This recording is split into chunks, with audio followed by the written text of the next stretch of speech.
我哋面對工作上面好多唔同嘅挑戰嘅時候，其實我哋信唔信學生能夠改變，老師能夠改變呢個信念？但係呢個絕對唔係阿 Q 精神嚟嘅，係有一啲嘅策略要練習同埋要反思，同埋唔係一個人去做，係全體一個 team 去做。教師求唔求助係講緊你嗰個基調係點？你個基調係一個互信互愛嘅基調，你先有得講後邊。如果唔係，佢會同你講，因為佢覺得下情不能上達啊嘛。咁所以我哋希望做好多唔同嘅方式，係令到大家嗰個關係好，而大家能夠 spot 到個問題。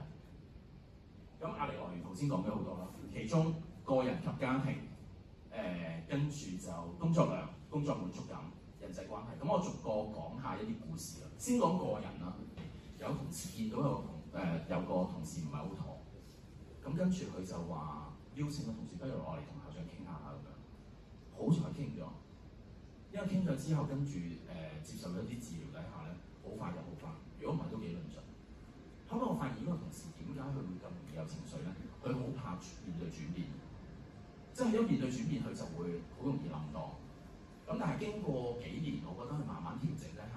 最近上年啦，我真係邀請佢擔當一個比較重要嘅角色，我都驚，即係會唔會觸發咗佢啲情緒問題？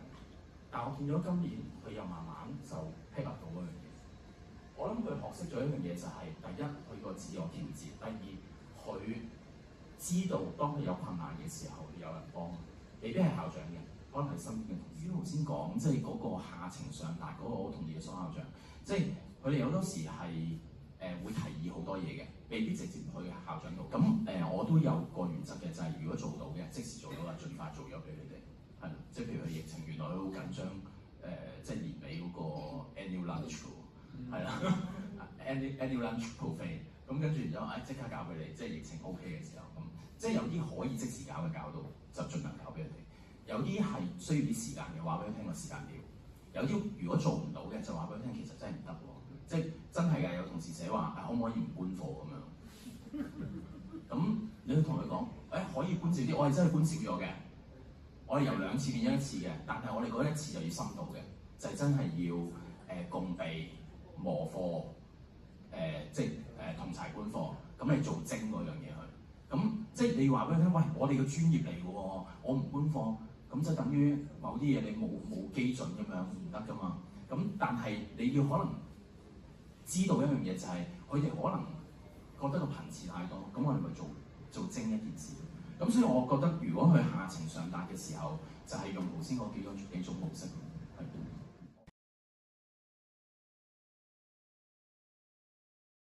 工作滿足感，咁有一個都幾深刻嘅，就係、你知我哋高中就由通識轉做公民科啦。喺嗰個教授嘅方法同以前真係好唔同。我唔知大家有冇遇到啲同事真係喊住，即係覺得即係好冇滿足感，因為又唔計 pass or fail 啫嘛。咁你話啲細路會唔會擺好多心機落去讀？又唔會。咁所以喺呢個傾談裏邊咧，我哋做咗有2個情況。第一個情況就係、我哋睇下現時有冇啲合適佢嘅工作。咁我成功將有一個同事咧就調咗去做家政，好開心佢而家，因為佢而家發展到咧，我哋發展到係 sit to table，即係7樓種植，跟住將嗰啲食材咧帶到去家政室去煮食，係啦。佢係諗到好多唔同嘅 idea，令到學生可以 eat well。同埋可以培養到一啲良好嘅飲食習慣。咁所以我覺得由一個佢喊住，佢覺得佢繼續咁樣教，佢唯一能夠做嘅就係轉校。咁我哋就可能諗下，究竟學校嘅編制上面有冇一啲空間可以幫到佢去轉嘢？頭先講到工作嘅滿足感啦。咁其實我哋都有啲平台俾同事去分享嘅。譬如我哋喺級會啦，我哋頭先講中1至到中6，我哋都有級會嘅。咁佢哋就會喺級會裏邊咧。每年分享1次，就係佢哋一啲覺得好嘅策略。咁好嘅嘢我哋會 share 喺我哋嘅內聯網啦。咁有啲就係、老師特別因應佢自己班提供嘅一啲班級經驗。另外我哋喺老師去分享嘅時候咧，通常我哋都會俾一張面報紙同事嘅，就係、寫一樣你欣賞嘅嘢，另外寫一樣啟發嘅嘢。咁我哋想透過呢樣嘢，就係、我哋俾一啲機會同事去分享嘅時候咧。能夠肯定到佢嘅 good practice， 同時間亦都可以引發同事自己嘅反思。對於失敗錯誤嘅睇法又係點？咁我哋管理層可能會睇就係，如果個同事 underperform 嘅時候，我哋點樣處理？佢一次 underperform 係咪就係代表佢玩完咧？定還是我哋有唔同嘅機會、唔同嘅支援俾佢，令到佢能夠成長？咁所以我哋對於一啲 underperform 嘅同事，我哋會有一種唔同嘅做法。例如如果教學上，咁我哋嘅官課一般係點做咧？官課我哋講三個 strength， 一樣要改善，你改一樣就得㗎啦。咁如果佢係個情況係比較嚴重啲咧，咁我哋會言溫水，不如你睇下唔同同事嘅教學點，咁跟住自己去改良，跟住然之後咧，到你 ready 嘅時候再俾我哋睇翻。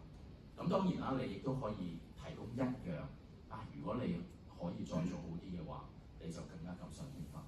咁所以喺個工作能力嗰度唔係一定要純粹係要逃避佢個 underperform， 我哋可以正面去面對。我發覺而家啲後生咧，其實真係好難過。一次有一個同事佢做 AI 嘅啲中文嘢咁樣，佢話校長，我出邊有個 presentation， 你可唔可以嚟支持做我個咩主禮嘉賓？其實好威望，即係我都想推。但係如果我嘅出現能夠帶俾佢一個肯定，其實又不是壞事。咁呢個同事好多嘢搞嘅，跟住佢就話：我想搞個模擬大學，就係呢啲生活上面嘅，佢哋想有一啲唔同嘅挑戰，佢想有一啲唔同嘅學習，而我哋能唔能夠俾一個空間去支持佢？咁當然我都會提佢啦，喂，你可能你都要照顧下身體喎，你瞓覺瞓得唔好。咁所以呢個工作嘅滿足感就係我哋能唔能夠，唔係淨係校長嘅，我覺得。如果唔係你真係好攰嘅，你成日要出席呢啲唔同嘅活動。即係我哋嘅團隊能唔能夠都能夠讓老師感覺被看見，看見佢嘅需要，看見佢工作嘅能力，看見佢嘅困難，而能夠施以援手。我覺得我哋唔反對係你請佢食 buffet， 唔反對你提供嗰啲咩 self care 嘅活動，嗰個係一個基調。但係佢實際上去面對就係一個 coping skills 嘅問題。佢要 cope with 佢嘅工作，去 cope with 佢同事之間嘅 relationship， 我哋能唔能夠幫到佢去處理呢樣嘢？咁呢個就相當重要。